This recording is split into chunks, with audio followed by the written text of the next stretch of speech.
When we went for catechism and then at home, they told us that our good deeds are written in a book with golden ink, and our bad deeds are written in dark black. Today's readings are, the first reading is telling us just about that. It is coming from here, the origin is here. Now what happens to those who have been good and they keep on not enjoying everything, they are quite suffering, tough. But the others who are wicked, they are prospering, they are having a lot of fun and so forth. And they go against the law of the Lord and the Lord, and yet they are okay. So these people feel bad that they are, God is not doing anything. Yesterday we saw how Jonah wanted the Ninevites to be punished. And so the same idea comes here. God loves the sinners, yes, but today He's telling us that they will burn in hellfire. Has God done this? No, they do it to themselves. Any one of us, when we do sins, our sins are what are now, working in us and making us feel unhappy. So, the Lord in the second reading in the Gospel tells us about importunity. What is the meaning of that? Persistence, but to the point of annoyance.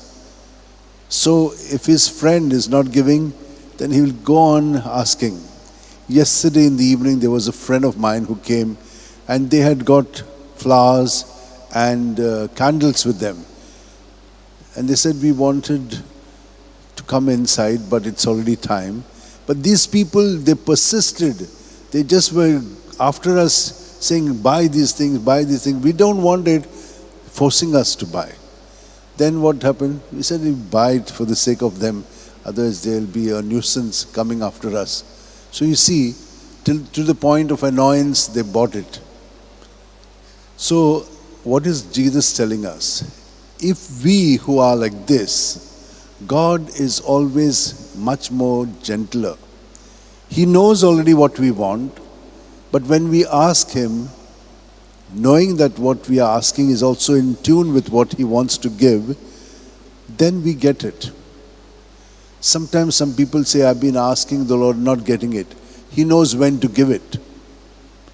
So let us be patient in our waiting for it when we ask.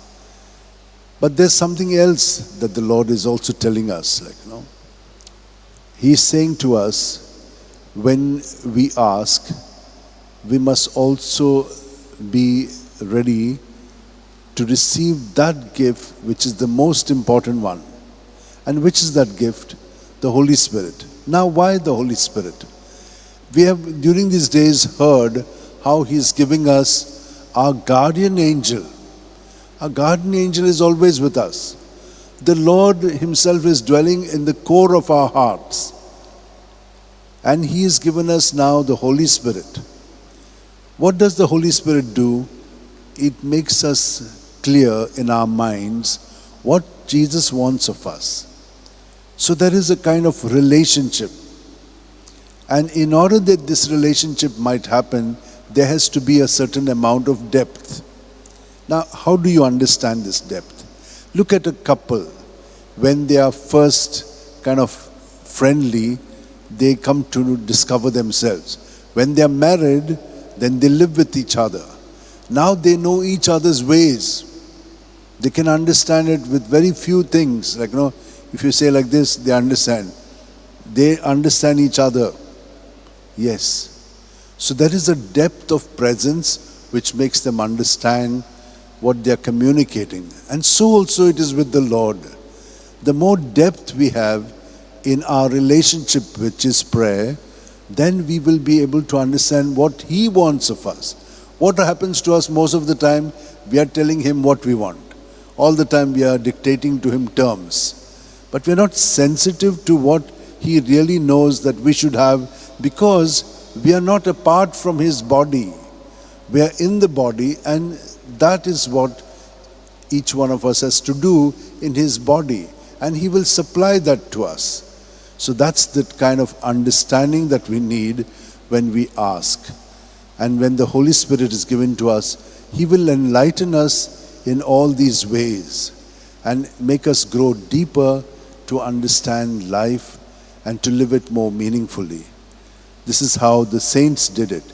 They didn't live for themselves. They lived to bring others to God.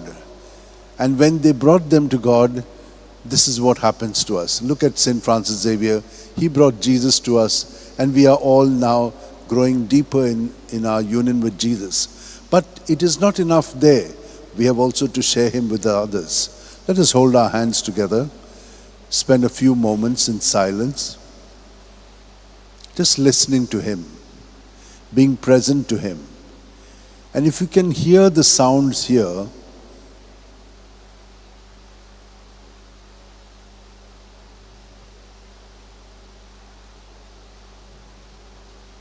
you will also grow in depth to understand the sounds inside you. Our heart is always beating. Our breath is always breathing.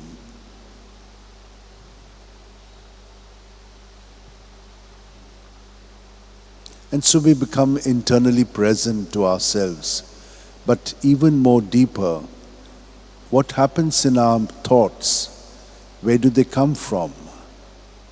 And that's the reason why when we keep it in Jesus, we get more clarity because the Holy Spirit enlightens us.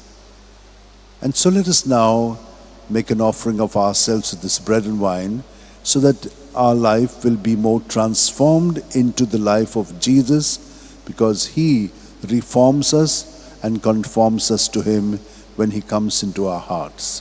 Amen.